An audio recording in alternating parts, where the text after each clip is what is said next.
So ayun na nga, yung dapat na baking pan lang. Napabili na rin ng kung anek-anek. Ang dami mo naman kasi makikita doon. Ang dami ko ding tuloy na isip na kailangan ko pala yun. Yung box, kailangan ko kasi nga, ang daming kalat sa ibabaw. Lagayan ng sibuyas at bawang, kailangan ko rin. Kung kailangan ko ng lagayan ng fruits sa New Year, pwede rin. Lagayan ng pagkain na may cover na ayaw ko munang ilagay sa ref. Kailangan ko rin bumili nun. So, for now, yung mga ganitong gamit lang muna yung binibili namin. Yung alam mong magagamit namin at ginagamit namin. At saka, kung sakaling lumipat kami, alam kong kayang-kaya kong pitpitin yung mga to. So, ayun na nga, diba? Sobrang kalat dito. Kahit maya't maya mo yung linisin, makikita mo na lang punong-puno na naman.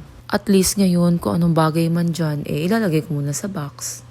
Ako lang ba yun mga mi na pag ang gulo ng lugar, ang gulo ng bahay, di ako makapag-isip masyado. Na-stress ako. Nasanay yata ako kasi yung nanay ko sobrang linis sa bahay. Ang problema, di naman ako magaling maglinis sa bahay. Tamad ko nga maglinis eh. Pero since wala naman kaming kasama, wala naman akong choice kundi maglinis. Kung hindi, mas stress lang ako. Ang mahirap pa nito, maya't maya magulo. Ang gulo-gulo kaya ng 3 minions. Ayan, o, diba? Ang ganda. Ang linis tingnan. Yung box na yan, mapupuno yan. Pero at least maganda pa rin tingnan.